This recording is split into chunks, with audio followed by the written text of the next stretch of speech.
This podcast is a member of the Voices of Wrestling Podcasting Network. Visit voicesofwrestling.com to hear the rest of our great podcasts, as well as show reviews, columns, opinions, and updates across the world of wrestling.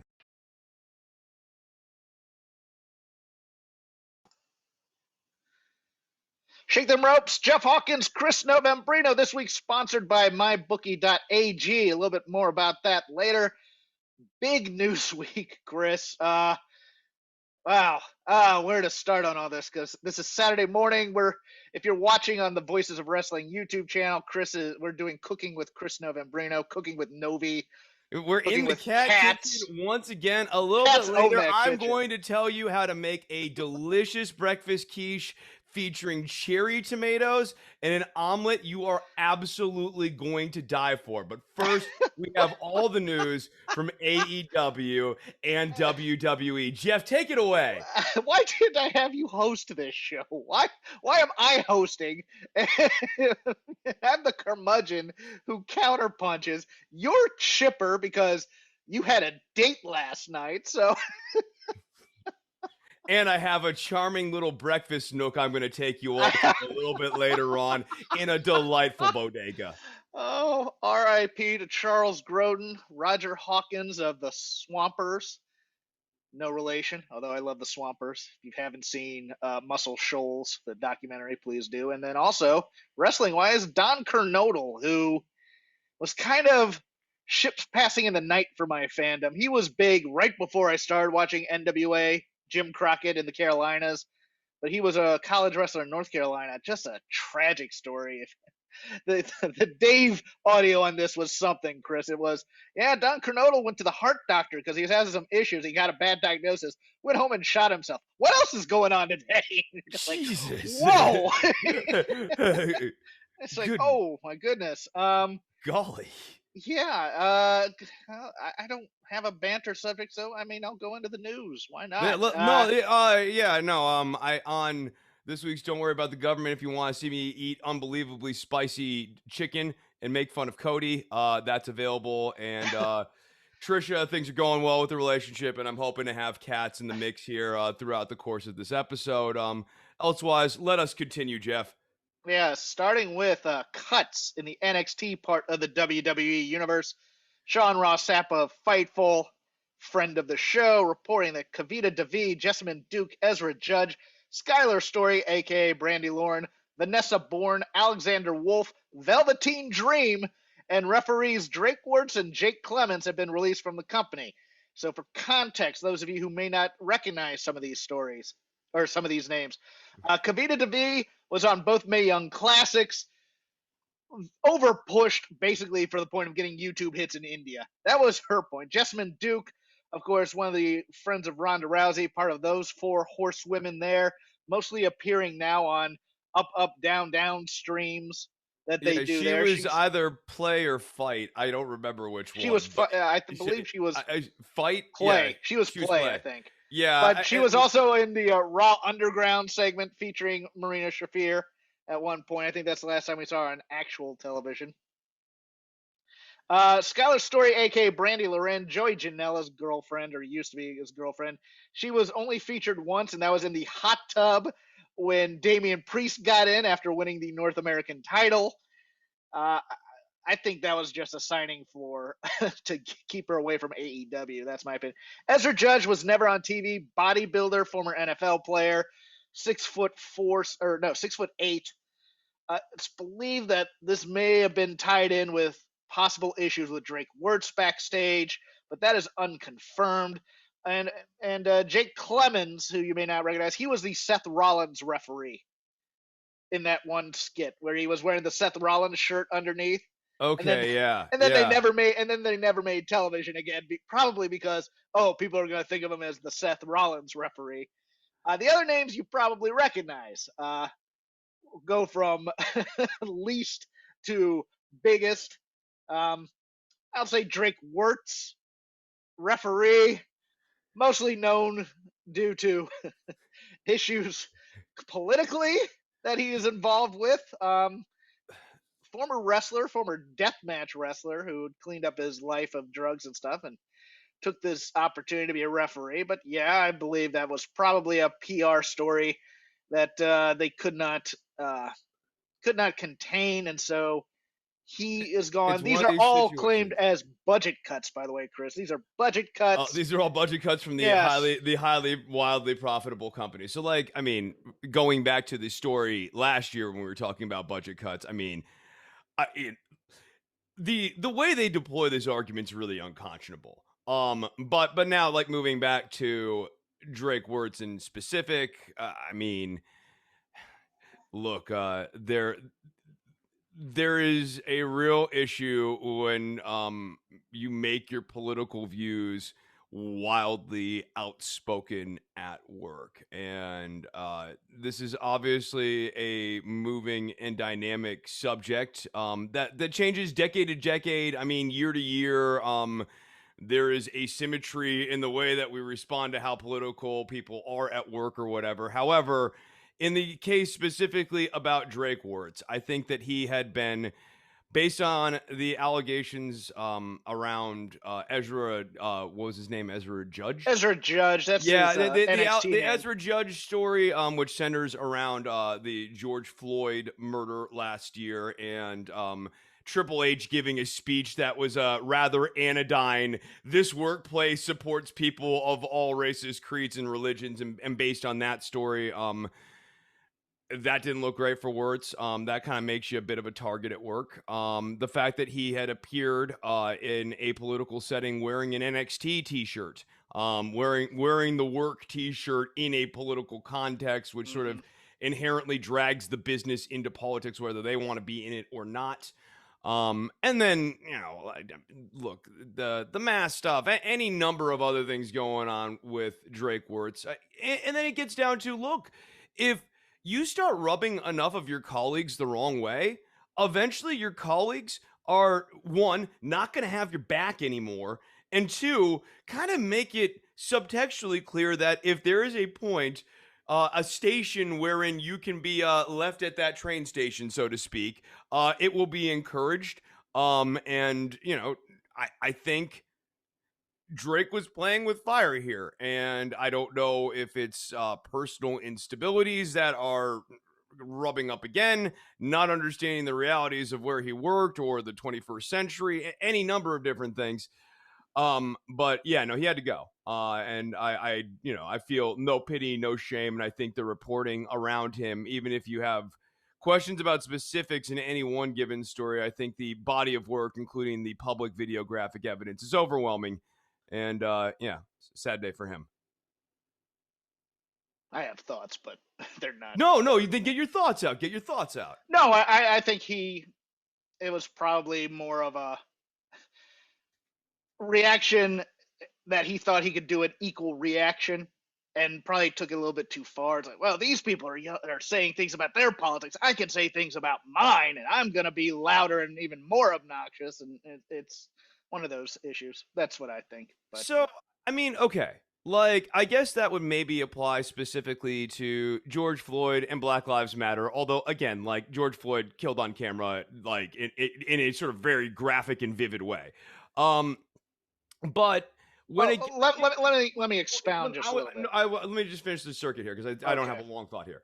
When it gets into COVID-19 and it becomes a matter of workplace safety and public health, it's not purely political anymore. At that point, it is, I do not feel safe working with this person because this person is expressing, I do not believe that this virus can get me because, you know, I think it's all hype or whatever. And I think that is fundamentally different than, like, I support John Kerry in the 2004 election or something like that. Yeah, no, it's not banal thinking, but there's an undercurrent of victimization that isn't there. And it's like if that report about him storming out of the Triple H meeting is true, that's what it goes into for me. It's hey, we support a multicultural, multi-religious, multi-this workplace, and he's going, I'm tired of this oppression, and he storms out. You know, that kind of thing. That's what I meant by that. No, you know, okay, yeah, no. Performative opposition in terms of that's how he views, that's how other people are expressing their views. So he's going to express it that way. That's how I viewed a lot of people and their politics. In a way, I think a different way of putting this is it puts you at loggerheads with management. Yes. Management is trying to come out and just make like the basic, more or less in fulfillment of the law of a standard workplace of like, and you're not going to discriminate against you. Like, yeah, if they bring him in for a meeting and go, hey, you know what, Drake, you know, you know, we appreciate that you like volunteering for your church and that, you know, human trafficking ministry is a passion of yours. Maybe don't wear the NXT shirt. Maybe don't play footsie with QAnon conspiracy stuff of that nature. And then it's like, why is management being so oppressive of my beliefs? You know, that kind of thing. I just right. That's the other thing too. I mean, I think there is a missing beat here. You know, I know the QAnon stuff is the most salacious. You know, for those of us who do not believe that there's anything to QAnon, it's always a fascinating one. But there are much more sort of like tangible things of like, hey, you do go to these meetings and you sort of like make it clear that a big part of your identity is that you work for our company. Yes. So you are inherently at all these things dragging us into the mix. And like perhaps you might point to a performer like Cedric Alexander wearing a Black Lives Matter band in the ring, but it's not a 1-to-1 ratio either. Like Cedric Alexander putting BLM on a band on his arm is far different than you being like the public face in some of these QAnon forums as like the NXT WWE guy. Yeah, so I think this is much putting management in a undesirable position as it is anything else. But we have other cuts to talk about. I feel like I was about to transition. For sure. I wanted to give the Drake word. I mean, look, there's been a lot of stories around this guy for the last several months here. I think that people were interested to see how the company was going to handle this situation. And I think they let it go on a little too long, but like ultimately in the end, it's good, just like Velveteen Dream. It's very much like Velveteen Dream. This is a situation that went on probably several months longer than it needed to go on, given that you had enough information on hand to make a decision one way or another, and nothing substantially changed in the case of Drake Works or Velveteen Dream from, let's say, March to now. You know, the most curious case for me personally is that of Vanessa Bourne. Originally penciled in, I believe, to go up to the main roster last January after the Rumble. I thought she was officially on the main roster. I thought it was like, it was beyond a penciling in. It was like Vanessa Bourne is on the main roster. I don't know. And the people I talk to don't know really either. Spent most of COVID out in Scottsdale with her family, but then later was traveling to Texas for auditions. Didn't appear to ever be in Orlando for tapings. A number of projects were pitched in terms of other things. Apparently, Paul Heyman back in the day really wanted her. She was one of those names, so that might have had a lot to do with why she was never put on TV after Paul Heyman was taken off of the Raw creative. You know, not a great wrestler, but a great look, as they say. She could have absolutely been she could have survived on the main roster. Yeah, a manager. I think it's unfortunate that her career up till now in wrestling has not really played to her strengths. Pitched as a manager at one point. Rejected by the talent that it was pitched to. So I'll tell you what, though. There's a rehabilitation circuit if she wants to go that route of like doing like NWA, doing like Impact stuff where you have a little bit more creative control of your presentation as a character. You can kind of hit the reset button. She could go to AEW and be a perfectly good manager and occasional performer type of person. I think that there is still a spot for her, and I never thought that in-ring performer was necessarily the best utilization of what Vanessa Bourne had to offer either. So, you know, I would rather she was the manager. I was rather she'd be the manager than Vicky Guerrero. To be honest with you, I think she brings more to the table than Vicky Guerrero as manager. To be honest with you. Yeah, I agree. I actually can name a number of managers that I think Vanessa Bourne, you know, is would be a better fit or like add more to the act at this point. Yes. Yeah, you know, like I don't think Melina as a manager is necessarily turning in like top level performances these days. Just to name one, not Jake Roberts. Yeah, I mean, like, or like you could see the Acclaim, like Vanessa Bourne slotted in with the Acclaim. I think would actually be a fun. That would be fun. Yeah, I think she could be a really fun addition to that act. So yeah, no, I see I do see potential for her too. The Acclaim have grown on me so much. I really like them. Bowens, his little brief promo this week, I was like, okay, I see where he fits in, and I've been up on Max Caster. I drive the Max Caster bandwagon. I don't like in the internet wrestling community. I drive the bandwagon on Max Caster. Yeah. Not surprising, but still, to me, kind of tragic because of how underrated he was. Alexander Wolf, straight off of getting a beat down from Imperium, given his walking papers. That guy made that first War Games match pop. And even if it was accidental in many ways, getting cut in the back of the head, but he was throwing some suplexes in that match, and I loved it. I liked kind of the instability of the Alexander Wolf character. I had kind of hoped they had brought that to Imperium as kind of him being the shady guy in Imperium who really wasn't in on the mat is sacred thing, but was just kind of joining to beat people up. And he liked winning. Yeah. I like the idea of him as just the absolute opportunist, willing to put on the suit because the suit meant winning. No, this is very disappointing. I think if I was WWE, you extend him for at least another month or 2 months just to wrap up the Imperium angle, to get your maximum play out of that. I think where they had written Wolf at this point, there was some intrigue as to like the Dane and Wolf interplay again. Was Wolf going to get redeemed? And to your point, Wolf is an in-ring performer. He's good. He's not like a main event guy, but like good mechanic, steady hand, all the, I don't mean them as backhanded compliments. Like, this is the type of guy that the guys you want to build up have great matches with, and it makes them look like $1 million. Like, I think Wolf has a real spot in the biz, and it's a shame. I don't feel like for a guy who I don't see as a main event guy or even as a champion, I also feel like he was somehow underutilized at the same time. I do too. I think I think he was great in NXT UK. I gotta be honest with you. I would have sent him back if they didn't want to use him on the States. Send him back to NXT UK. Him and Teoman would be a very fun tag team together. Or even have Ilya destroy him again. I liked that interplay between the two of them. I think they were great. They are great together.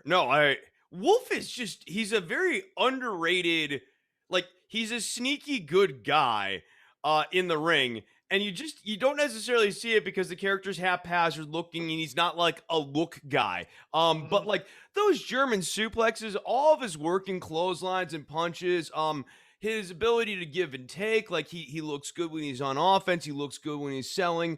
I mad respect for Alexander Wolf, and I hope they land on his feet. And then Velveteen Dream. Oh, Patrick. Everything I just said about Alexander Wolf, take it and slice it into a quarter for Velveteen Dream at most. The guy, look, he had a look. He was kind of an okay character act, I suppose. He was mad over, Chris. Let's not slight that. He was really over in NXT. He was really over. He over-delivered. He over-delivered in big matches against like Gargano and Ciampa. That is true. But he never got to that next gear in terms of. He didn't really know how to call a match like that. Yes. All of his matches were formatted around working legacy spots, and so, like, you're right. He was mad over. However, his everything up to the match was up here, and the match was always down here. Yes. You're right. He over-delivered. However, like, he over-delivered on low expectations in those Gargano and Ciampa matches. We were expecting some growth. He looks good, but then he also plateaued. He discovered I'm going to do the Macho Man spot. I'm going to do the Hogan spot. He became a tribute band. He became a cover band. He was doing covers of 1988, and he never actually developed his own match style. He had the noodle punches, the big old noodle, the wet noodle punches. Like his kicks and his physicality lacked. He didn't necessarily build up the body the way he needed to build up the body. High spots were good, but sometimes noodly as well. You're right, though. On the top of the ramp, at the top of the entranceway, when the music's on, Velveteen Dream, and they slide out the couch with the babes, and he's out there looking like $1,000,000. He looks like a main event act. But then there's one other thing that we haven't mentioned yet. Well, we all mentioned he's kind of a jerk. Beyond kind of a jerk, a little bit of a monster, kind of a creep. Likes the youngies. A bit of a rape guy, as I like to call them. Rape guy, all one word, not necessarily two words separated apart. He's a creeper. We don't like these type of people, and this guy needs to be gone from the business. Yes, if you get drunk or high, as it has been rumored that Velveteen Dream liked some of the harder substances in life. Don't go on the internet and slide into the DMs, especially the DMs of someone less than 18, shall we say. It's not even about sliding into the DMs and having a documentary evidence of it. Just don't do it. Don't do it. Just don't do it. Just don't do it. You like actually don't have to date teenagers. You can date people your own age. It's like a really... I don't think a guy like Patrick Clark has a hard time getting women, especially as I believe he dated Kathy Kelly at one point. I think there's a Rolodex, possibly, of people on the phone. It's not scroll through. There's like a litany of people. I'm not going to get lost in the weeds here. There are a litany of people with allegations sort of like this. And like the thing that always goes through my mind is you dudes make like well over $50,000, $60,000 a year. How hard is it for you to go to a nightclub or a bar and meet someone your own age the normal way and not be a creeper going out with an 18-year-old or a 19-year-old as a 30-something or like late 20-something-year-old guy? I believe he's barely mid-20s. I think he was like 19 when he signed. Don't quote me on that. He's younger than you think. I remember the Tough Enough thing because like I actually did the closed captioning for that particular Tough Enough series. Like I was very much on the Patrick Clark journey with this kid, and so like I was kind of rooting for him. But like, look, sometimes power corrupts people. And power is not necessarily like political power. Power can just sometimes be status and money.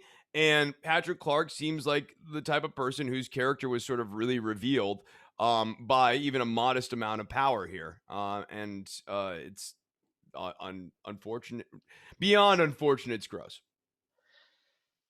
Jumping over to other news, The Miz tore his ACL at WrestleMania Backlash in that zombie match. I thought he worked safe, Jeff. Look, I'm not gonna take that. I hate that response. I gotta be honest with you. I'm really angry. That's a joke about. I understand. I understood it, but people were making that as I thought he worked safe when he talked about Daniel Bryan 4 years ago. Okay, and that was in like the context of a work shoot. Yeah, it was a joke. Also, yeah, you're right. Like ACLs and stuff like that, they go. They go if you keep doing that, over and at his age. And look, Vince used to get rid of people at 35 thinking they were too old. Miz is in his 40s now, still looks good, still, does the safe style. It's just these things happen in wrestling. So he's unsafe. That's why he tore his ACL. There were people seriously saying that stuff, and I'm just like, shut up. No, I mean, even the safe style is still, even the safe style is sometimes like physical. You're still tumbling out of the ring.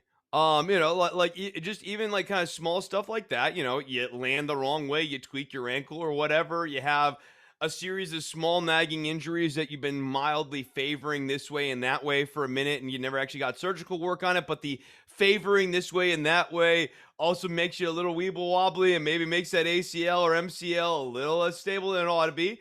You're getting up there in age, over the age of like 35, 40. And yeah, like that ACL tear's not unheard of.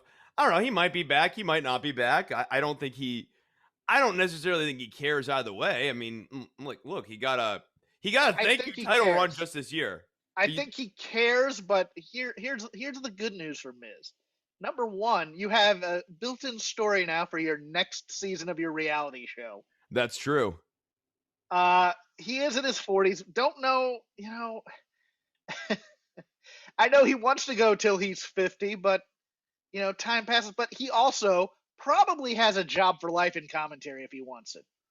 WWE commentary where he says all the right things. Yeah, or as general manager of The Miz. I mean, like this is a guy who has secured for himself a lifetime of work on WWE television, and it'll probably be increasingly out of the ring. But yeah, no, I think he's on a sunset program because he's not John Cena. Actually, in a way, he is Vince's dream creation. A guy big enough to have a TV show, but not big enough to be a standalone branded entity. So he always needs WWE as a shoulder to lean on to keep. I may have to cut you off on the he's not John Cena because he also does movies. Although Cena's now getting much more high recognition movies. Right. He does a water obstacle course show. I'm like, he's almost John Cena, but not quite John Cena. No, but like Cena has also done bigger movies than The Miz ever has. Yes. Yeah, and Cena is a better known name. Cena is a meme. And his name is John Cena. Like no, there's no comparison. Yeah, no, I agree. It was just status to Cena's status, but Wipeout is much better, or though whatever Miz's show is, Cannonball is much better than Wipeout. I'll tell you that much.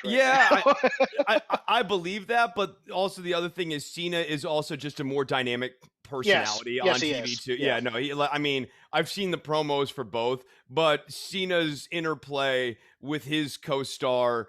I don't know her name. It doesn't really matter at this point for what I'm talking about here. But his interplay with his co-star just seems like bigger, pops off your screen a little bit more than the Miz's interplay with his co-star, where they're just kind of there. One's an improv comic, one's a radio person. So yeah, and so what I'm saying is that like I do think that Miz he's going to be protected very, very well by this company a long time. And he's good, to your point, he's good politically. If he ever gets on commentary, he's not a guy who's going to freelance or make waves. He knows where his bread's buttered, unlike a guy like Pat McAfee, who what I enjoy about him on commentary is that Pat like doesn't really need this job. So he's like the danger aspect that he doesn't need this. He's taking the notes and he's listening, but he's also kind of like going to just do his own thing. And that's what makes this thing great. Yes. Yeah. I love I still want to have my fun. I'm doing my thing. Yeah, I'm getting my shit in. Yeah. WWE announced its first 3 shows in July. Friday, July 16th, episode of SmackDown will take place at Toyota Center in Houston, Texas. This year's Money in the Bank pay-per-view will be held at the Dickies Arena in Fort Worthless, Texas. And on Sunday, July 18th, the post-Money in the Bank episode of Raw will take place at the American Airlines Center in Dallas, Tejas. On Monday, hitting the July road, baby. 19th. Nova Cross, Texas. We're going to all the places. Between AEW and WWE, Texas wrestling is back. Bro, I think that Texas is going to have an inordinate amount of shows here over the next like 12 months. They are going to work Texas dry. Lanza and I are going to be like, no more wrestling. Please stop coming to Texas. Please like go to Oklahoma, go elsewhere. Please go away. Can I interest you in any of those shows? AEW, for WWE. Yes. No, okay. The WWE ones, honestly, no. Look, I watched this on TV. There was not SmackDown. You go visit our friends. Come on. I mean, okay, SmackDown. Money in the Bank. SmackDown and go and visit our friends. I mean, like part of it, dude, is I could always make a call or two if I really wanted to go to the WWE show. Yeah, that's true. Yeah. Money in the Bank might be fun. Money in the Bank might be. Okay. So I've now seen Hell in a Cell live, WrestleMania live. I think I've seen Money in the Bank live. And you're right. Of all the shows, I mean, look, the ladder match ones are great because if you're in a crowd, you can definitely see the ladder action in the big ladder spots or whatever. Hell in a Cell, like I'm sure people have heard this before. Hell in the Cell kind of does stink because you're behind the cell. However, in my case, I got to watch that ridiculous Bray Wyatt hologram finish in person, so it was actually worth it. Yeah, you know what I'm talking about. Yeah, I had no idea what the hell was going on because I was at the wrong. Was that the one with the child? Yes, the one with Jameson's kid? Yeah, okay. That kid was Jameson's son. Jameson from the Heenans. Yeah. And one last piece before we go into other news from other companies. Mike Speedball Bailey and WWE are apparently in negotiations. WWE will get his visa and red tape issues cleaned up. I am not for this move at all because I think I love Speedball Bailey. One of my favorite parts of PWG shows back in the mid aughts, I would say, or not mid aughts, but mid tens. He has Jake Atlas Part 2 / 205 Live written all over him, Chris. He's gonna do. Jake Atlas. He's that guy on NXT. What's a Jake Atlas? Yeah, exactly. Yeah. He's smaller. He's a flippy do guy, and every time I see a flippy do guy now, it's like, how's he gonna flip to take an RKO and kill his career? Because that's all it is, man. I think he'd be best served in an ROH or an MLW or maybe an AEW, but I mean, they already have kind of an ironic favorite. And if Orange Cassidy was on AEW, I would tell Speedball Bailey, go to AEW and work that Karate Kid gimmick to the nub, because it would be mad over. Look, AEW has enough television to fill up at this point that they do need lower mid-card guys and, like, you know, maybe go and work the Karate Kid gimmick and work your way up the ladder. Cassidy's at the top of the ladder right now.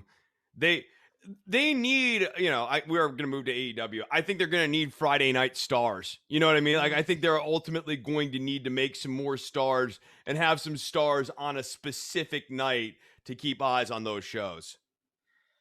Speaking of which, AEW moving to TBS in 2022. The main show, Dynamite, will continue to run 8 to 10 p.m. on Wednesdays. AEW received an 8-figure fee increase to move the show. Wow. Since the prior contract called for it being on TNT through the end of 2023. It is believed the new deal for the complete package was not extended from the original deal.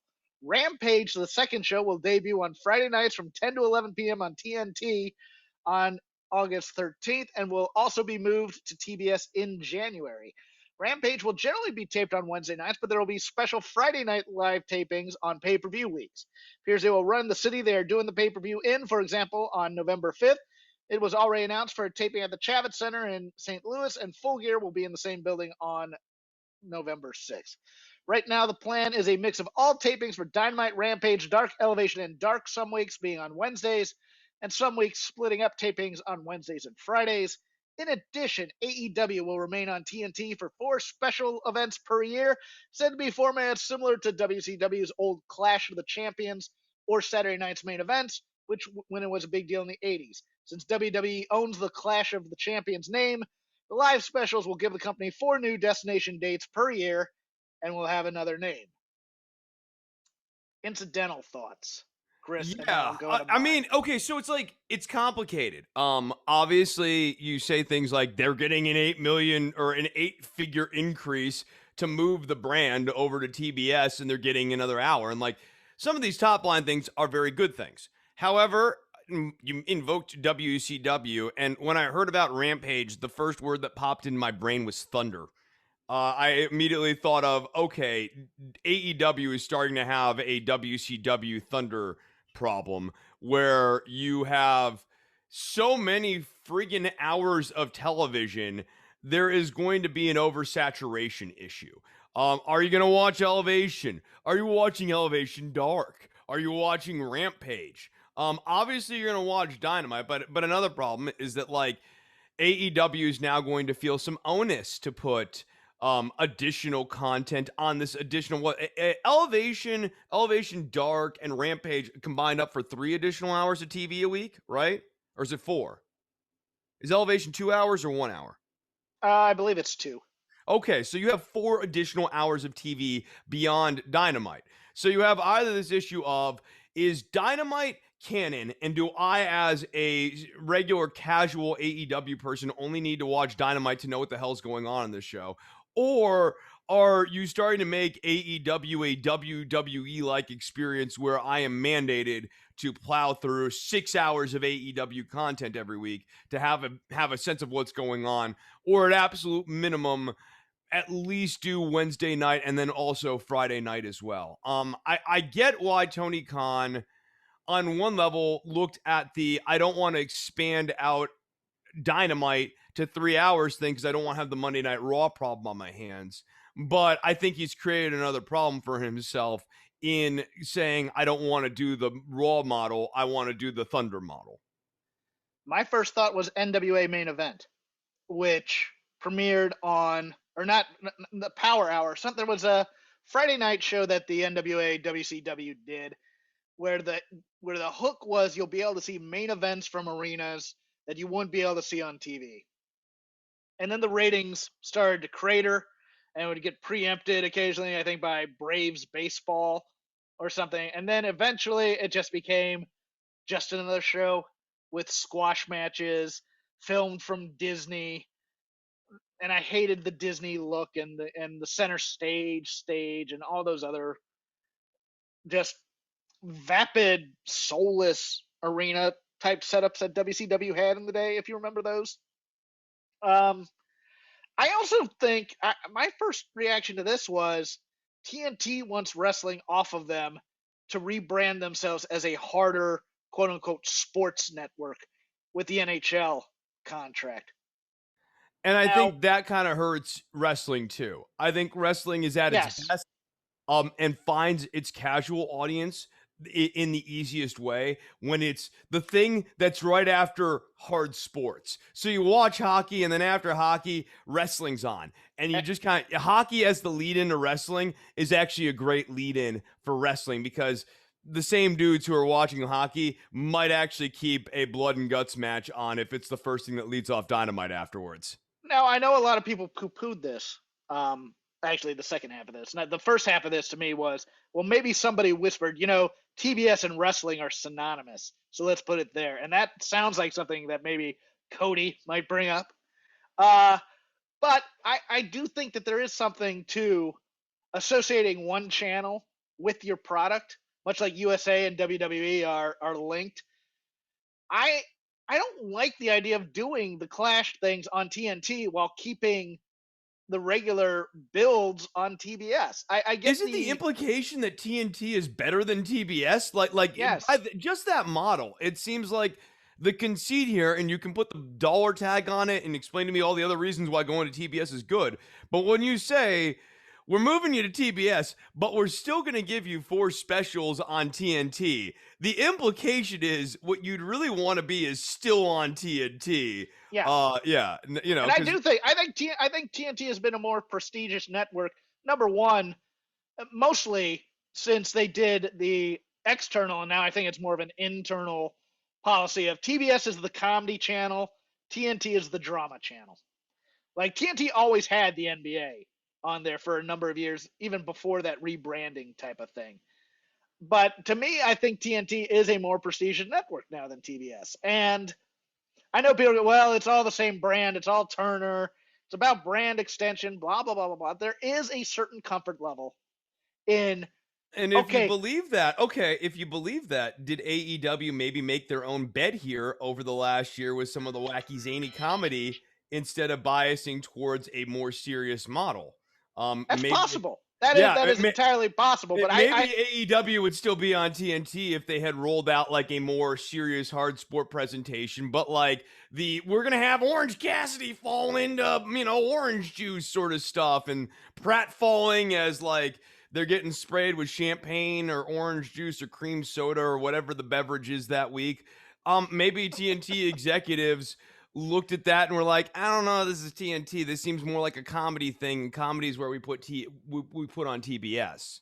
Well, I mean, you're gonna have blood and guts stuff, and I understand that line, and I appreciate it. I think it's more of a bigger wrestling's kind of embarrassing to this other stuff, and it's kind of like how Fox treats SmackDown now on live reads where Joe Buck, here we go with the SmackDown read. Join Sasha Banks as she, that kind of thing, where they'd have to do it like Marv Albert was a pro doing live AEW reads.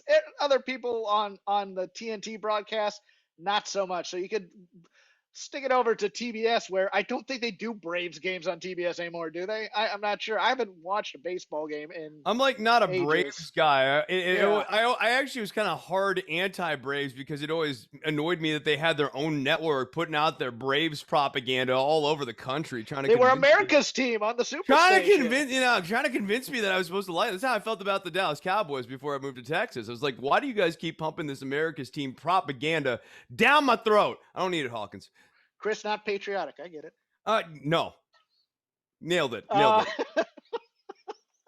Yeah, I viewed it as almost an internal policy decision more than hey, we're giving you the privilege of taking these great ratings you got on TNT and going over to TBS and helping to build them. One last thought about Rampage is kind of like what you're saying with the NWA Power Hour. I think it is always a bad thing for a wrestling brand when you have like a new extension or spinoff and that limb withers or dies or like bombs in the ratings and that sort of thing. It sort of signals to the powers that be that there is a hard ceiling of how far this AEW thing can grow. So, I mean, I think, look, in the short term, the contract is good. In the long term, I think that they really need to assess how they are writing these 6 hours of television every week to make an engaging viewer product. Because, for the logistics of this show, great illustration of this. At this point, you and I have had absolutely no talk about including Elevation or Elevation Dark into our weekly digest of kind of required stuff that we're going to cover here on Shake Them Ropes. Nor would we, because not enough plot moves through them right now. And if Rampage is like that as well, why have 3 additional shows that are like things that like even wrestling reviewers go like, I don't need to watch this. I don't feel that way about Dynamite, obviously, but I do feel that way about the other extensions.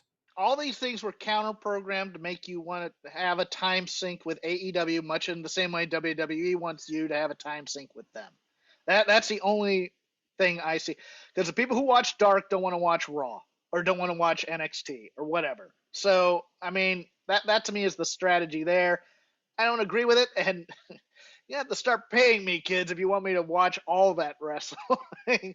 Yeah, no, there's only so many hours in the day I have. I can't at that point it really becomes work. And so if I had to review those, I mean, I think we would paywall those just because it's like so much additional.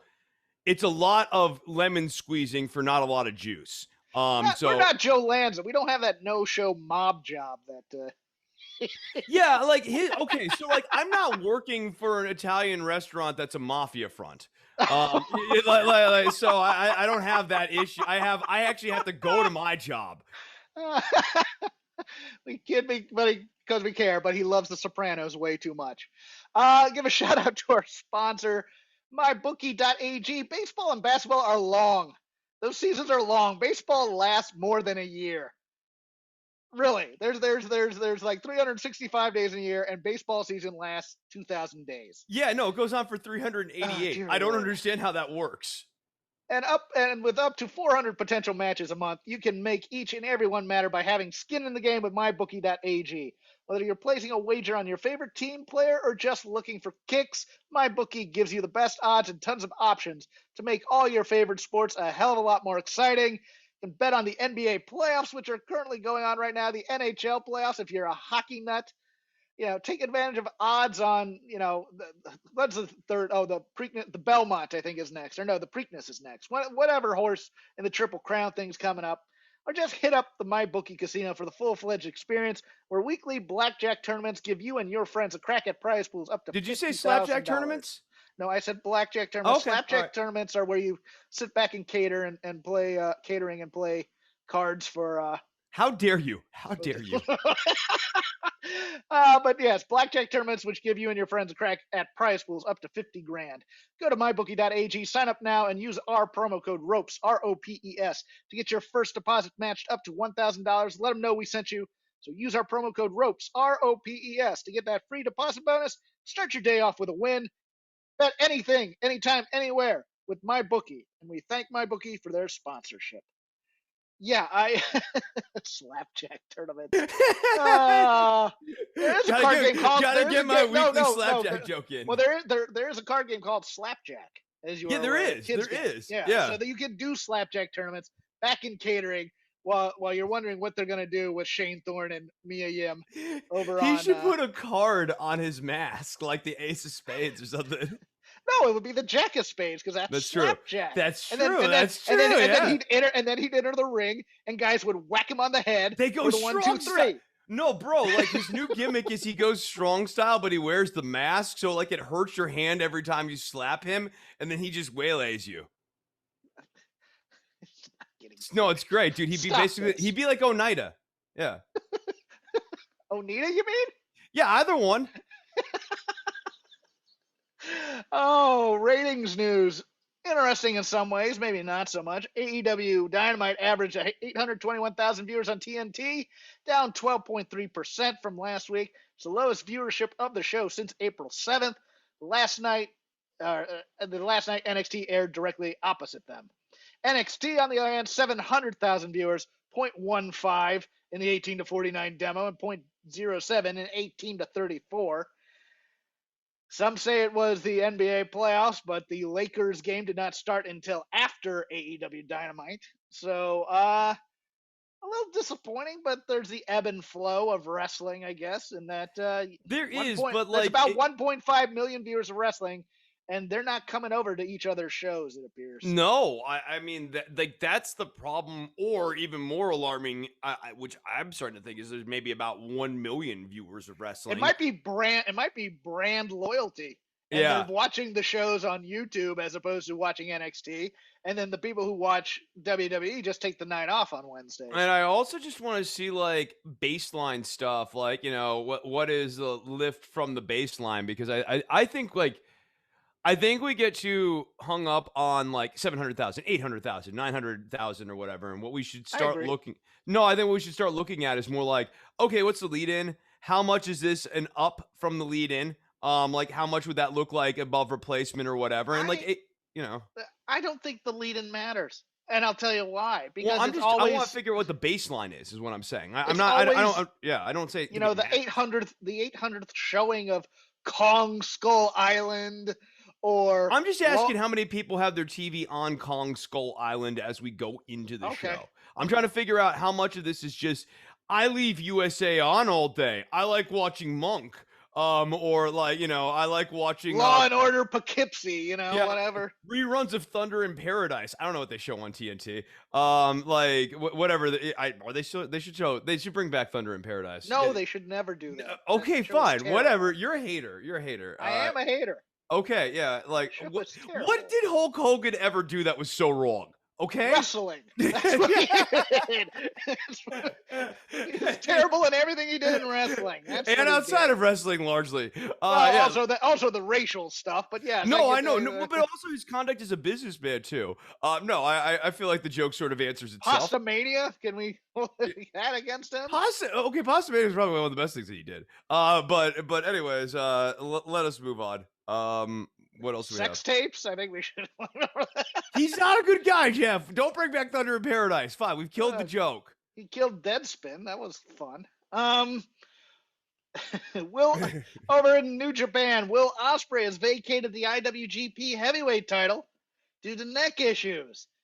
Combine that with COVID, Chris. New Japan is in a little bit of trouble right now. Yeah, I mean, like, obviously it's more than just COVID, right? Like, it's building up the stars of tomorrow. New Japan is not as hot as they were 8 years ago. It's not 2013 anymore. A lot of what helped New Japan have its kind of bigger appeal has been brought over to the AEW roster and is now on AEW every week. New Japan in doing the Forbidden Door model, and kind of playing coy with how much interplay they're going to have with American promotions and that sort of thing here over the last several years when their stock was a little bit higher, is now kind of biting them in the ass now that their stock's a little bit lower, because like, yeah, you could send people over here. And if they want to jumpstart things, that's probably what they're going to have to do. But you still have to strike a happy medium of like sending people over here, still running shows in like Korakuen Hall and in the Tokyo Dome and that sort of thing, building up Stars of Tomorrow. They've, for the first time in a long time, it feels like New Japan really needs to like hit the reboot button. And it's interesting to see like this really. I feel like the high era of the last decade had been over for a minute, but this really feels like, clear line of delineation. Like the glory days of 2013 to 2015, they gone now. We are moving on. And finally, what is kind of interesting to me, and we don't talk about this company much, but Don Callis is no longer a vice president with Impact Wrestling / Anthem Entertainment, will continue as an on-air personality with Kenny Omega. Now, the reason why this interests me is, number one, he and Kevin Kelly were probably the best commentary duo going at the time that he took this position with Impact Wrestling. And also, I just don't see the Kenny Omega thing having legs, needing a heel manager for a long time, because I think eventually they're going to turn them babyface. So I wonder what happens to Don Callis after this. Does he go to AEW full time, which already has far too many broadcasters? I mean, it's too many managers and too many managers. Yes, it's the broadcasting booth from the Naked Gun. Where they just have everybody from every sport in the booth at one point. But yeah, it looks like Don Callis may not be long for Impact after the contract runs out. So I found that interesting, and I added it to the rundown. Yeah. Any reason why he's no longer with Impact, or do we have no reason given? Okay. I wanted to know that before I kind of started to expound too much further. Look, this is the tricky thing with doing a multi-brand, I'm going to collect all the belts sort of angle. You want to make sure that all the politics are in place to actually sustain that. Look, I've made no secret that I'm not like in love with the Callis Omega stuff. I like Callis. I think that he's got a place in the biz. It's just, I mean, I don't know. Of interest to you, we had it didn't really help Impact a whole lot up till now, right? It just actually felt more like it's been siphoning talent away from Impact. And if you're into Impact, why not just go and watch AEW every week? Well, it siphoned the Good Brothers away. I wouldn't say it was siphoning talent. Okay, look, Carl Anderson was I love Carl Anderson. He was good at one point. I don't like the Good Brothers act. Like as a tag team, they stink. I wish Anderson was doing a solo thing. But it's an interesting segue, because on the Voices of Wrestling Discord for fans, there's this Slack. I think it's Slack. Never mind. One of the two. There is a Shake Them Ropes channel. We had a question, and I hope I don't butcher your name. Oh my god! Wait. We have fans, a Slack, and a question. Yes. This is like the hat trick. Yes. I watch some hockey sometimes. Velkej Braka, I believe is how you say the name. I'd like you to ask Chris next time if he changed his opinion about Kenny Omega as a champion, which is a thing he wanted to be a thing from the start of AEW instead of Jericho. Because it was the things he and others criticized about AEW, I think Omega is better as a chaser. Also, the pause at the end of Chris's starting telling the joke, that was a great chef's kiss. Nice throwback to the Rob McCarran days, I believe, is why people appreciated that. But yeah, Chris, have you changed your opinion about Kenny Omega as a champion? Yeah, I mean, this angle stinks, right? I think that Kenny Omega as the champion for AEW made sense in 2019. I think it made sense in early 2020, pre-COVID. But those were my opinions a couple of years ago. Wrestling is a dynamic product. I'm like not waffling on this. I want to kind of be clear here. I think that like even this current run of Omega could have been fine, but it got really hammy it got really corny. And I guess, maybe the response to me, which I think would be valid, is look, Chris, Omega's always had this cornball ham shit in him.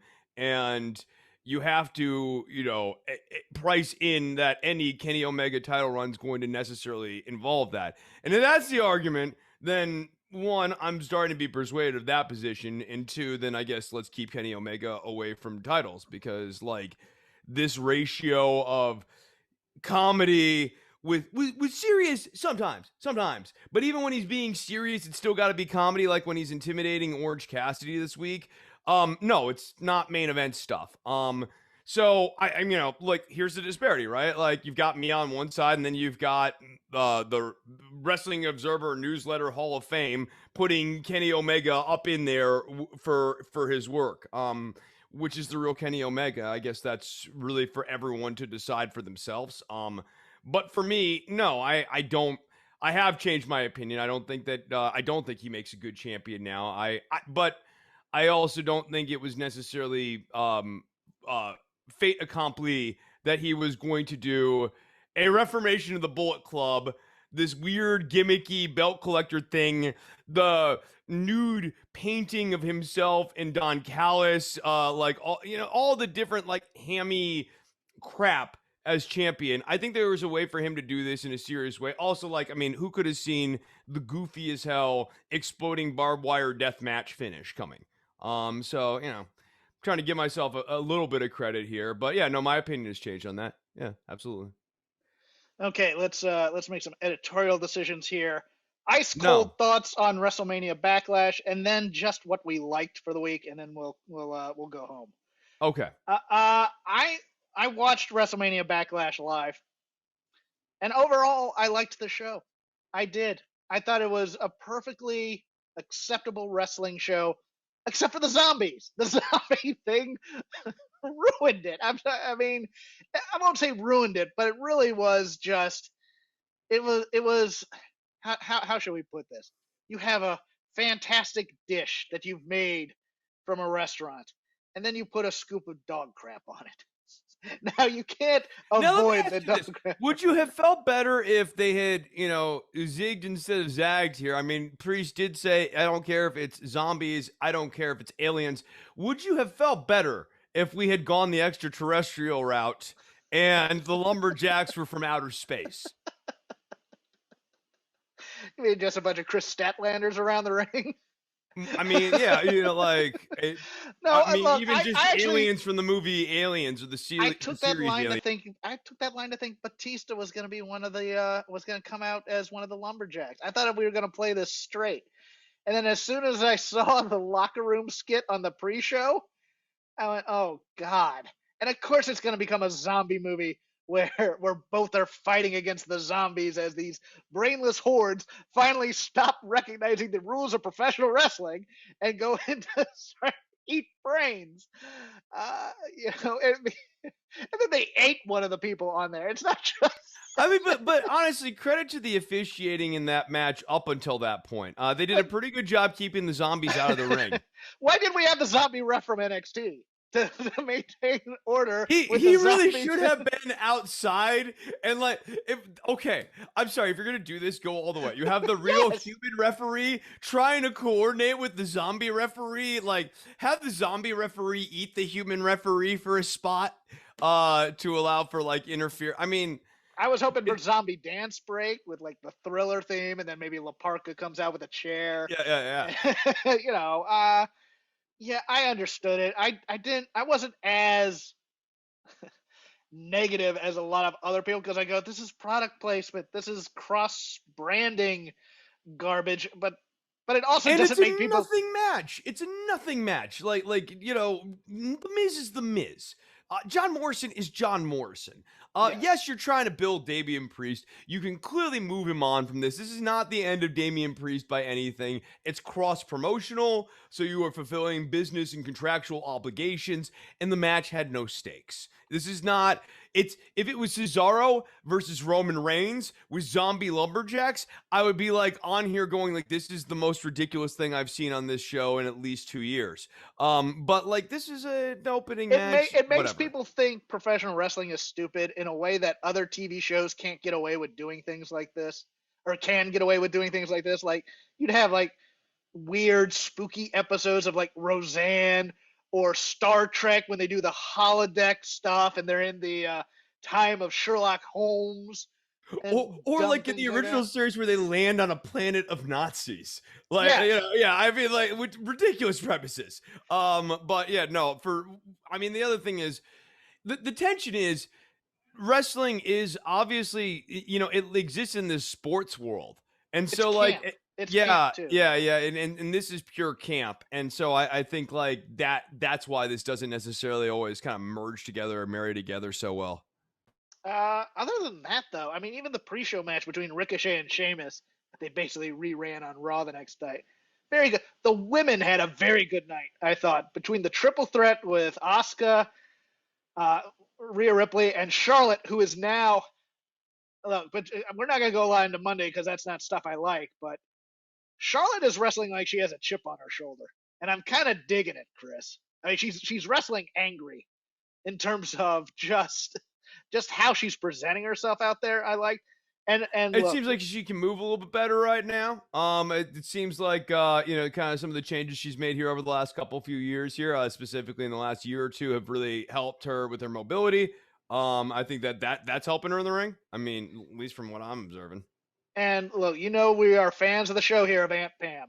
But Bayley has had a very good week, I think. She even got kudos from said Wrestling Observer about the match with Bianca Belair, how she paced it, how she was kind of, taking Bianca through the paces, making her look like $1 million throughout that whole thing. And then on Friday, Paulo Aziz, what up? And when it goes over to Paulo's like, yeah. I mean, like, I think, like, okay, the deal with Apollo and Aziz is, like, they need to just start, like, slowly dropping the kind of, like, the hard sell of this gimmick. And, like, I think it just needs to have a lighter presentation at this point. A little bit lighter, just a little bit, as opposed to the serious socio-political presentation. Also on this Backlash show, I thought Braun Strowman was trying things, but he tried to do that big guy match, that triple threat. He did a rolling senton. Yes, he did a rolling senton. That was bonkers. Drew decides he's going to do every flying thing in the book.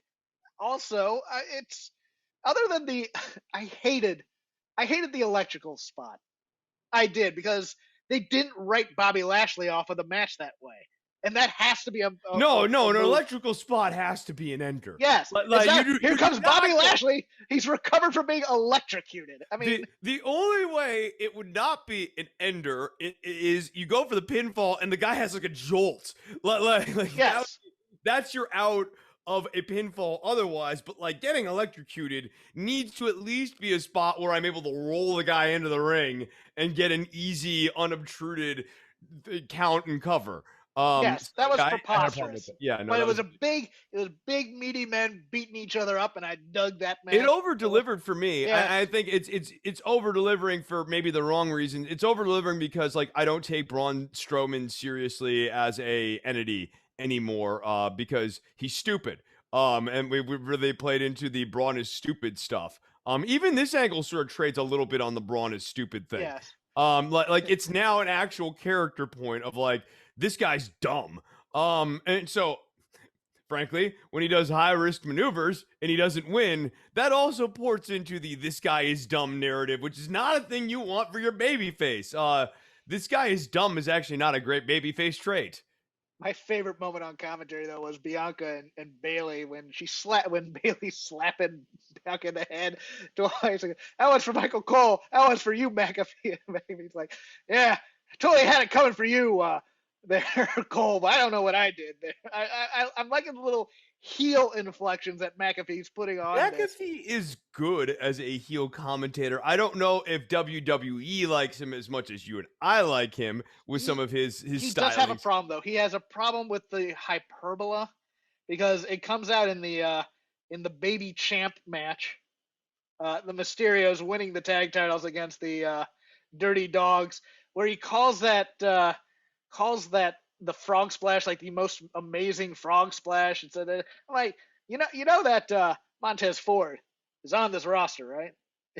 You know that, right? It was a fine sprawl, but then it eventually became the greatest of Dominic's career or whatever, and they fixed he's it. got a little bit of Shivani-itis.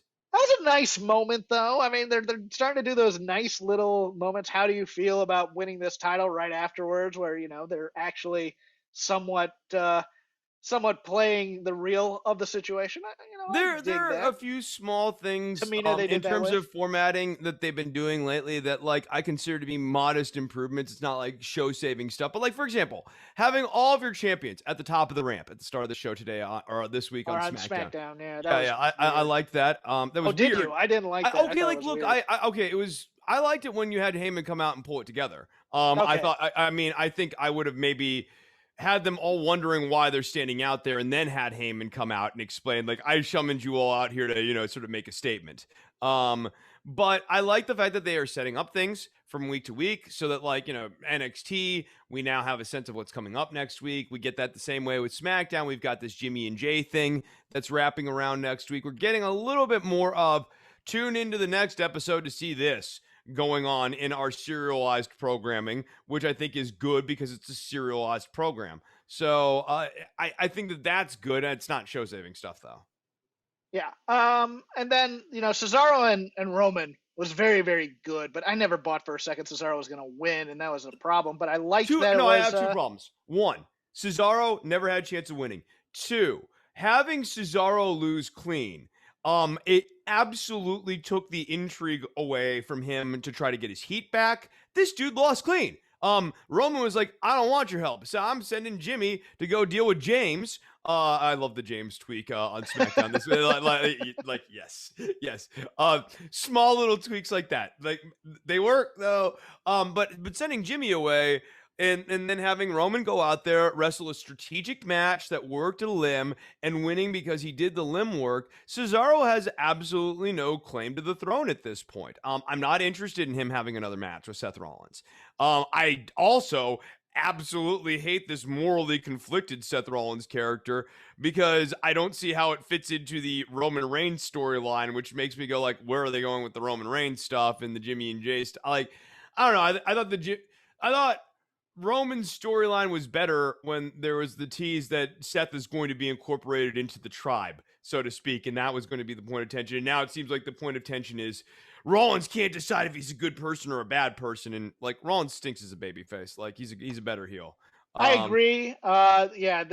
I mean, this kind of is a good segue because I didn't have anything else on Backlash to talk about. No, okay. I liked on with the Cesaro stuff. I think that Cesaro either needed to lose by interference from Jay, or there just needed to be more ambiguity around Cesaro losing. Yeah, I'll push back a little bit on you though, because you know how they do it. They do it that Jimmy somehow cost Cesaro the match.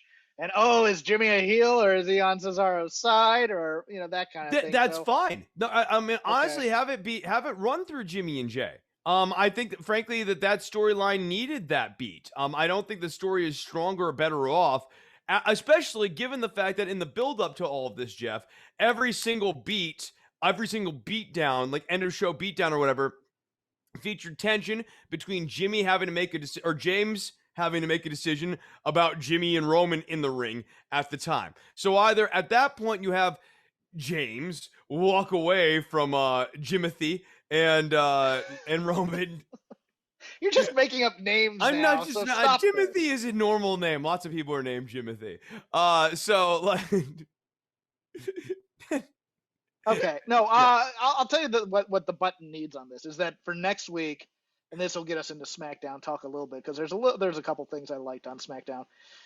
I think the button needs to be. I was really hoping when Jay went to Roman about the tag team match, that Roman would be, we got a tag team match next week, but it's gonna be Jimmy and me.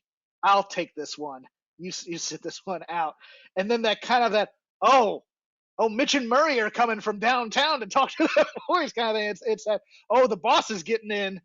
To fight with Jimmy, as opposed to as opposed to just the regular Usos. I think that would actually be a really fun tweak. And maybe that is the tweak they go with this Friday here. Is that like Roman's like, no, we're all family here. I'll do the match with your brother. And like, yes. I love the Street Profits making fun of the Usos. like Montez Ford making fun of the Usos was very, very funny. Much funnier than I expected it to be. That was on my 3 things I really liked about SmackDown. And the other one, Rick Bugenhagen is now on the SmackDown roster as Rick Boogs, BOOGZ, I believe, or GS. Playing for Shinsuke Nakamura. We got to applaud McAfee. It took all the control he had to not say Boogs. And you know that he wanted to call him Ricky Boogs or some variation of this. Well, remember, he goes, why do they call him Boogs? And Cole goes, because that's his last name. That's and then McAfee, right there. McAfee goes, what kind of last name is that? And then, he gets corrected on it again. Like, it's like, I know. Yes, the McAfee troublemaking, impish thing is strong. And it's going to be beaten out of him one way or another, or Miz is going to be in that commentary chair. Yeah, I think Miz is going to be in that commentary chair. That's what makes this great, is that, like, every week there's just going to be a little tensione, but, like, McAfee's actually good at this. Yeah, he really is. Do we need Xavier Woods playing themes on trombone, followed by Rick Bugenhagen playing themes on guitars to distract people? That's the only. I don't like that he's like good guy Elias. Yes. I mean that's a good I mean that's the problem here, is that like we have the guitar playing as established as a heel thing. Look, in terms of the actual guitar playing, I'm sure you all are expecting some sort of like commentary on that, right? No. His tremolo picking is fine. No, shut up, Hawkins. No one cares about you. I'm doing this for Trisha and Cody, the real people, the people I care about in this audience. Oh, okay, Trisha, Cody less so. But like the tremolo picking, fine. I think it is. People need to realize that it's much harder to play on live TV and do in-ear monitoring and play in a convincing way through in-ear monitoring, and also guitar distortion and overdrive. If you don't mic it up or get like the right sound of it, it always is going to have that weird fizzy like flat thing. Like I thought Bugenhagen's tone stunk, but I don't blame that on him so much as I blame that on like they direct into his guitar, probably have him on a wireless set, don't actually have it running through an amp, don't have that amp mic'd, don't have like put some reverb on it, guys, put a little bit of delay on it, make the kid sound good, because it was super dry. And so like any mistake or any flub or any like missed attack or whatever kind of stuck out. He's got to practice a little bit more doing that live Shinsuke Nakamura entrance, if that's going to be a thing. But also just don't like put the guy out there if he's going to be good guy Elias, he needs to go out there and have good showings every time he plays guitar. Otherwise he's Max Payne or bad guy Elias. Okay. I think most people enjoyed the guitar, Chris, other than you. I think the tuxedo flying V Epiphone is a good choice. I like it. I think it looks metal. Use the Gibsons for the times that you need to look good. Use the Epiphones for the times that you need to hit people over the head with the guitar. I like the tuxedo look. I like the metal guy stuff. I actually like the pairing of him and Nakamura as well. But I do too. I think that it makes sense. I think that I think Nakamura playing around with the crown was actually kind of fun. Particularly the cat stuff. Hawkins, the cat stuff was really great, right? Didn't you like the cat stuff?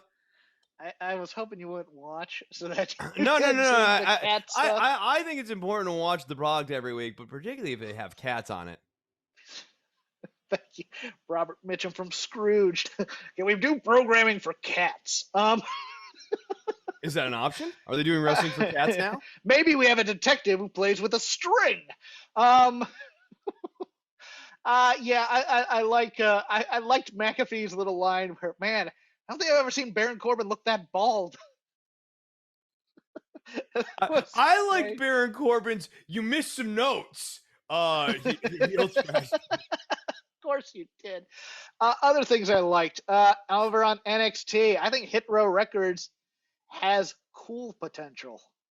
B-Fab just like sort of oozes cool, and the big guy. I mean, look, everyone but they've established characters for everyone.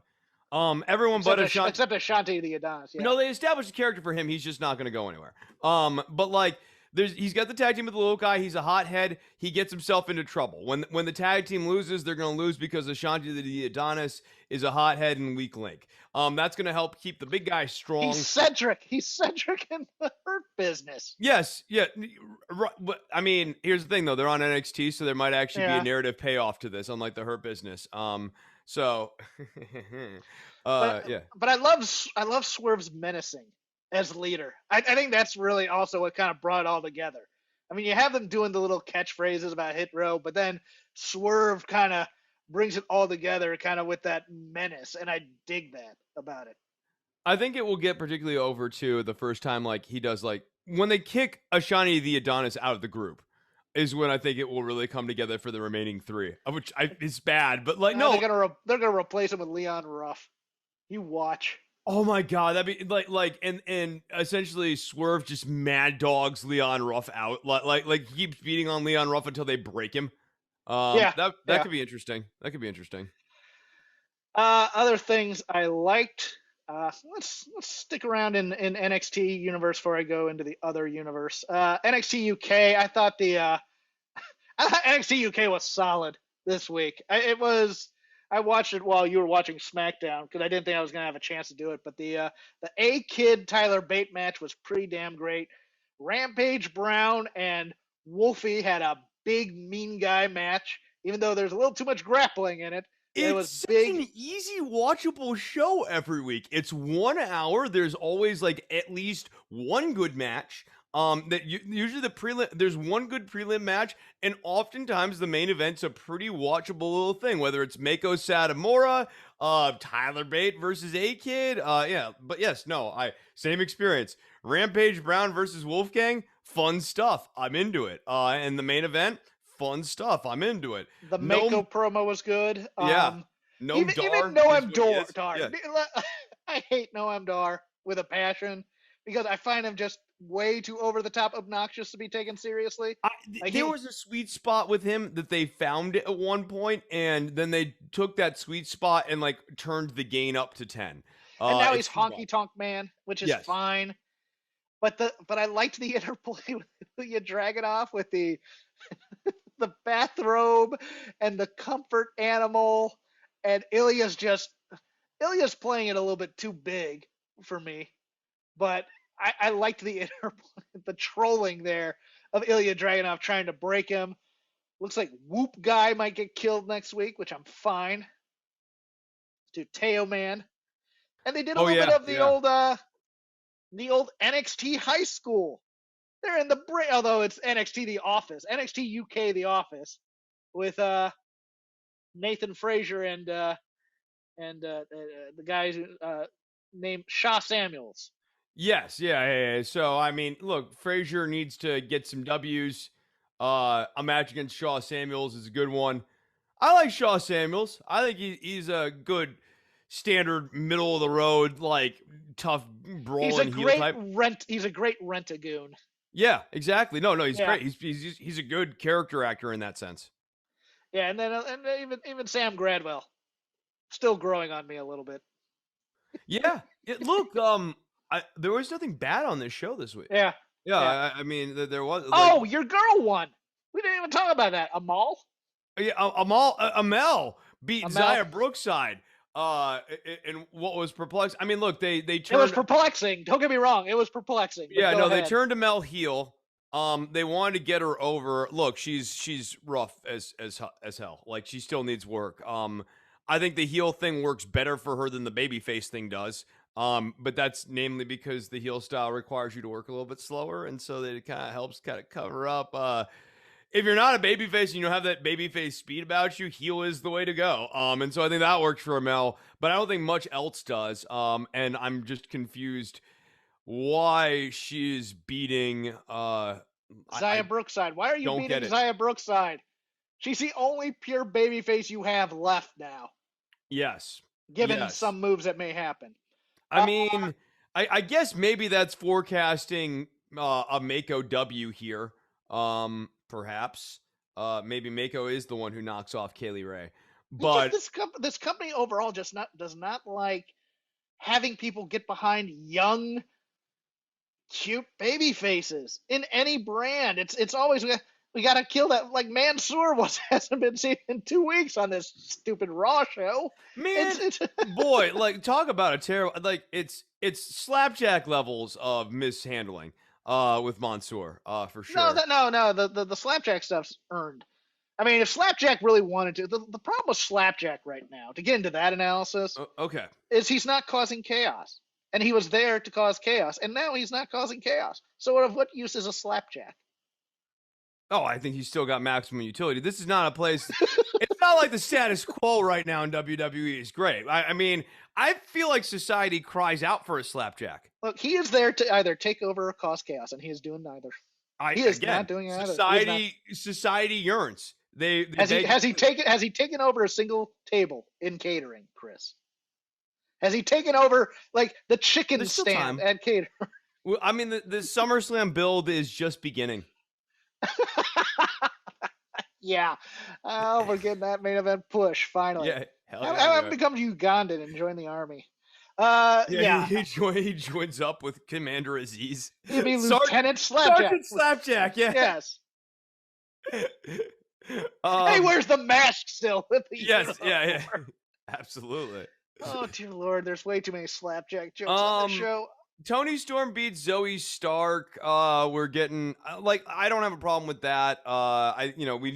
We need to keep Storm strong. I don't have a problem. Look, Storm and Stark having like a ongoing back and forthy thing right now. It's not overstaying its welcome, and I think it's good for Zoe Stark to have a rivalry with an established. It will if we have it the same match 2 more weeks in a row. Get them away from each other for a bit. They need to break away from each other now. The Frankie Monet thing, I'm very interested to see what the in-ring product of Frankie Monet looks like. I'm a little frightened by doubts. That. Yeah. I have doubts. What did you think of Tony's new finisher? Oh my God! It's a wild finisher. I had to watch it a couple of times. Judo throw into a DDT. Yeah, the physics on it are pretty wonky, but they look cool. Yes. It's a good looking move. It's just weird, and it's one of those moves. It's like I feel like not everyone's gonna have the dexterity to take it and execute it the way. That's my fear. Yeah, my fear, because they do this with baby faces. When they turn you heel, they don't want you doing the baby face finisher. That always, like the belly to Bailey only gets a 2 count now in heel world. Right. So you have to have that heel finisher to make it a 3, much like Storm Break or whatever the hell she calls Storm her power Zero. bomb. Storm Zero. I know. Will only get a 2 count from now on. So you need that other move to get you to 3. NXT was okay. I think Candice is a very good comedic performer on these sketches. I just have no. I mean, we have a new U.S. champ. Great. We get the. I'm really over the Indy Hartwell and Dexter thing when they're like, Index is back. I'm like, no, Index needed to be over. Like, you guys ended that story. Like, it's over. Like, I don't care if Indy and Dexter Lumis ever get together. We haven't seen Dexter Lumis on in a while. And like in this whole like love affair thing, we really have no sense of why Dexter loves Indy so much. Mm-hmm. We have it it's frankly just kind of weird now that he's still stalking her. And it's weird. Like, I mean, like all we're getting is Indy is crazy and so is Dexter. I just, it's not anything for me. $1 Million Man, this week was like the worst $1 Million Man week yet. Jake Atlas beating Cameron Grimes, okay, whatever, but like I hate the WWE distraction finish roll up of, oh my God, theme music is playing. And it's not helping Grimes right now. And I don't really see like, how does Grimes beat DiBiase? Does DiBiase decide that he loves Jake Atlas? Like, how does that help Jake Atlas? I don't. This is overstayed its welcome. It's fine for a week. It was maybe okay for 2, but this is not an actual angle or story and never needed to be. I think we get Gargano getting elevated to go fight Fallen Prey. And it's odd because I really liked that hype video for next week's match between Finn and Karrion Kross. Yeah, I liked it too. Very well done. I thought it was very well done. I liked it as well. It's, the Finn Balor thing is just it's there's no belief that Balor's going to beat Karrion Kross. Balor has not been putting Kross on the run lately, and even usually that's a red herring in WWE world. So what you'd really want is Balor coming out and having pretty dominant wins over people for the last 4 to 6 weeks here in the lead up to this. Hipster Bobby Fish had a good promo this week too. I thought that's the best promo I've heard from him. We know who wronged him. It's they established the wrong in him. Pete Dunne wronged Bobby Fish. Yeah. Who framed Bobby Fish? I think that'll be fun. Wronged Bobby Fish. Yeah, I'm looking forward to that. I guess there maybe is going to be some sort of Red Dragon reunion at some point here. And that will be an interesting little inflection point as well. Cool Kyle is not cool. He continues to be uncool Kyle. He just needs to go back to being himself. Sometimes to quote Thelonious Monk, the coolest person is the person who is within themselves. It's like a paraphrase, but the genius is the person who is most like themselves. That's the Monk line. It's same thing with the cool thing. A cool person is the person most like themselves. It's the fact that they're comfortable with themselves. And this Kyle O'Reilly character does not feel like himself. The music doesn't feel like Kyle O'Reilly. The swagger and everything feels contrived with him. And he needs to find a way to be natural or just not try to be cool. Just be yourself. Legado del Fantasma and the Grizzled Old Veterans. That was a nice, stiff match up until the end. It sure was. No, that was a pretty darn good match right up until the end. Thatcher and Ciampa as a team are really kind of outperforming my expectations. I mean, I think they're both great wrestlers, so it's not like I expected them to be bad, but I've just been really pleasantly surprised with how good they are. And we're ending with this because there's a lot to talk about if we want to, but I loved that AEW show on Wednesday. I loved a lot about it. Not just the wrestling, but it was a bunch of promos that were into the camera. They had a little bit of oomph to them, which I appreciate, especially Kazarian. I dug Kazarian's promo quite a bit. $2 for the use of the word recompense, which is not used enough nearly in wrestling promos. But promos to the camera, doing those tapes if you can, the Acclaimed. I want every match to now be Caster raps, and then what's the name of the other guy? Oh, Bowens. Bowens then goes, and then he just gets decked every time. I want that to happen now every time, where Caster's writing checks that Bowens has to cash eventually. Max Caster is an interesting analog to Zach Gibson in the sense that Max Caster can come down the ramp, and in the course of him walking through the curtain to him getting down to the ring, absolutely have nuclear heat on himself. And you need those type of guys, especially for some of your mid-card matches that have not belt stakes or whatever, that actually have just they need to have personal animosity. They're good wrestlers in the ring too. Bowens and Caster are both really entertaining in the ring. They don't work too fast or whatever. So I think that works well. I enjoyed the Moxley and Kingston promo was funny because they clearly went super long, so they just had to white sheet it and just cut to an end. The rapper and his friend. Oh yeah. God, yeah. No, that stuff was really good. This is great, right? So Kingston and Moxley get some serious heat on the Acclaim with the whole Bowens is just a sidekick thing. The Acclaim come back and they get some heat on Kingston and Moxley on their way to the ring. This gets like a box of Newports. Is just a fantastic I love the box line. of Newport was a great line. Oh man, great image in my head. And then also, yes, obviously the line about Renee too. And so that makes the Clash and the Lockup have some instant heat. And this is a fun match. I thought that Christian Cage, for his part this week on the show, another sneaky, good, clever, he's not outworking everyone, in terms of work rate or whatever, but what he is doing is, one, a lot of good storytelling in the ring, great pacing in the ring, a nice kind of usage of he's really good at ebby flowy stuff. So like he knows how to pick up the pace a little bit, pull it back in. He's starting to tease a little bit of this heel characterization, a little bit of a heel edge to his persona. But we're still kind of like, mostly on the babyface side of the ledger. I liked this match. That was good. Watching the two filmed vignettes, I watch for the minor characters and what they're doing within there. First of all, Doc Samson in the Orange Cassidy Kenny Omega thing, looking over the shoulder to watch the taped footage and just nodding his head in disapproval, made that skit for me.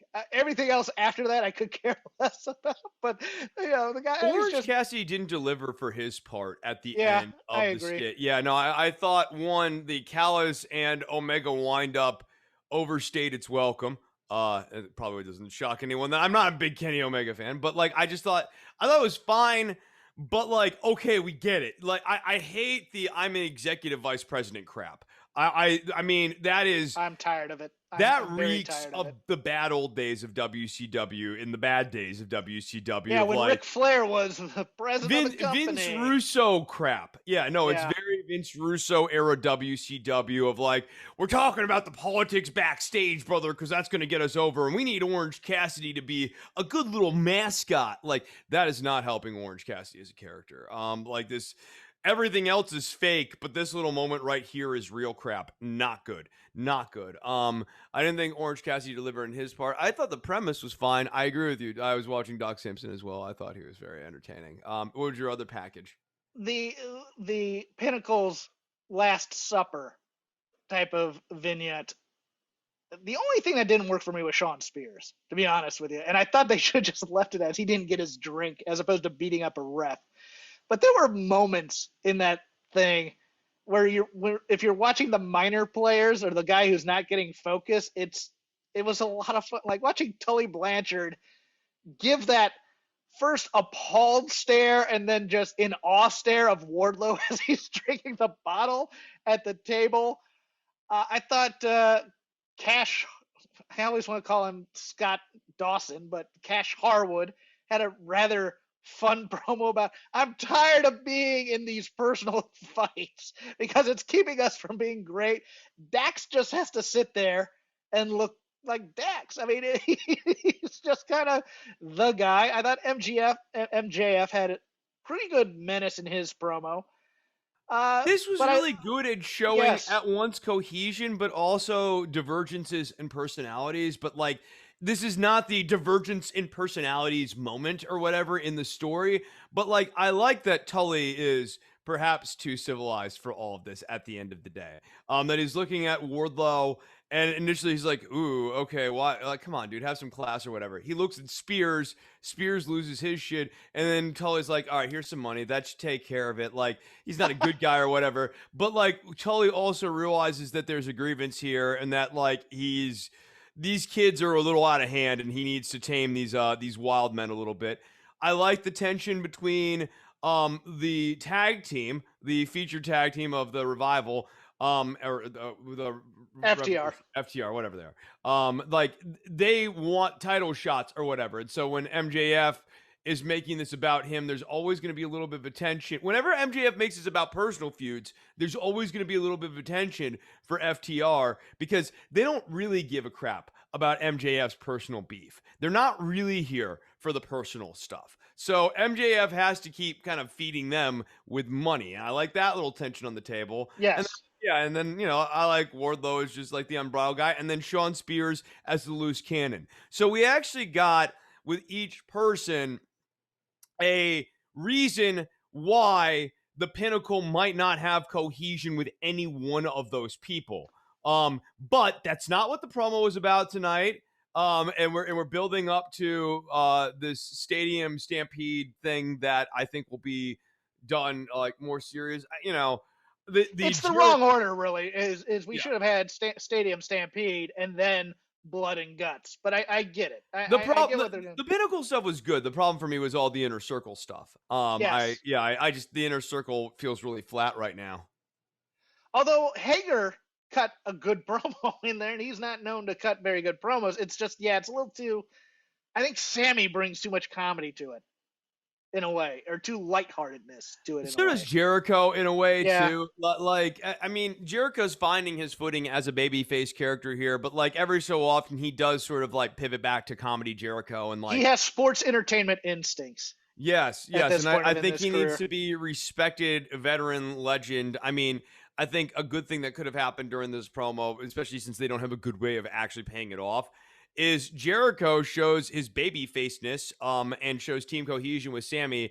They address the miscommunication at the end of Blood and Guts and kind of hug it out. And like that's it. That's the way you bury off that angle, because you don't have a real way of paying it off one way or another. I think that would humanize Jericho and help get this Jericho babyface character over a lot more than the yucks, my jerk off friend stuff. I think we need to just have this guy really committed to being a mentor to younger people. That is an admirable thing. Most young people would like to have an older mentor, and most young people have a resentment to older people who don't know when it's time for them to start taking, kind of a back role. And when they view a gerontocracy starting to form here. So like, I think that Jericho being the guy who knows, hey, look, I should still be respected, and we all think he should still be respected, but also I understand that I need to build up the stars of tomorrow or whatever. I think that helps get this Jericho character over more than any jokes ever will. Yeah, that's about all I had. I mean, I really enjoyed the show overall. I'm looking for Miro. Oh, Miro was great. Miro was so fantastic. My God, Miro is on fire. It's like this Miro had been in hibernation, but like he's roasting everybody. I mean, he's almost roasting everybody too hard. Like, yes, Allen, go back and make your granny student video. Like, I mean, come on, just dying. Even I forget what he said to Jake the Snake, but the yoga. Oh, there's no amount of yoga. Yoga's not gonna fix you. Yeah. I mean, he's the problem with Rusev, or the problem with Miro is that he's so funny that he's so naturally funny, and like even when he's roasting people, it's just he's too funny. The accent helps make the lines would be in and of themselves substantively funny in and of themselves. However, the voice, the character, the giant Bulgarian, Bulgarian guy streaming these searing roasts at you makes every one of those roasts funnier and sear more. And like, it's just hard for him to be a pure heel when he is roasting so good. So like, that's the only problem I have with the Rusev stuff. I know we're big on serious stuff here, but somewhere down the line, 6 months, 9 months, a year, Miro and Max Caster have to get together and either roast each other or roast somebody else. Just like one of those. Oh my God! Teams. An extended Miro and Max Caster feud, like that would be great with Caster. You want to turn Caster face and have him and Miro just like going after each other, or make them a team. Miro and the Acclaim would actually be a very funny, like, little mini faction. Yeah, I'm into that. I'm here for that. That's all I got. You got anything else? That's all I got this week, too. Cool. Well, we will end it there. You've been listening to Shake Them Ropes. Follow the show at Shake Them Ropes, all one word, on the Twitter. We are available in audio on all your platforms, Apple, Google Play, Stitcher, etc., and also on video, coming to you at the Voices of Wrestling YouTube channel. My name is Jeff Hawkins. You can follow me at CrapGame13. Mostly bad jokes about wrestling. That's what I do on that Twitter stream. You can follow Chris at DWATG, where he doesn't talk about wrestling on his Twitter stream because he's trying to give a brand extension to his other shows, which he will plug at this time. Yeah, you can always chat with me, like, via direct messages or whatever about wrestling if you want to. But mostly, I talk about politics at DWATG because Don't Worry About the Government is my news and politics podcast. You can find that on iTunes, Stitcher, and Spotify. On the most recent episode, we talk about the news in the Middle East. We talk about the CDC's recent guidelines and their changing of the guidelines. We also talk about scandals affecting both Democratic and Republican politicians. Literally so many of those these days, I could have done an entire show on just that alone. So if you want to hear all of that, check that out over at don'tworry.tv. Also on that episode, most recent episode, I curse out Cody while eating a terribly spicy piece of Nashville hot chicken. So you got to catch it. You got to see it. And you can do that over at patreon.com/DWATG. Now, Jeffrey, it is time for us to get our skillets out and start making our quiche. What you're going to want to do here is get your cast iron skillet. Look at that. Look at that. Who's ready to cook? The joke died after you said quiche.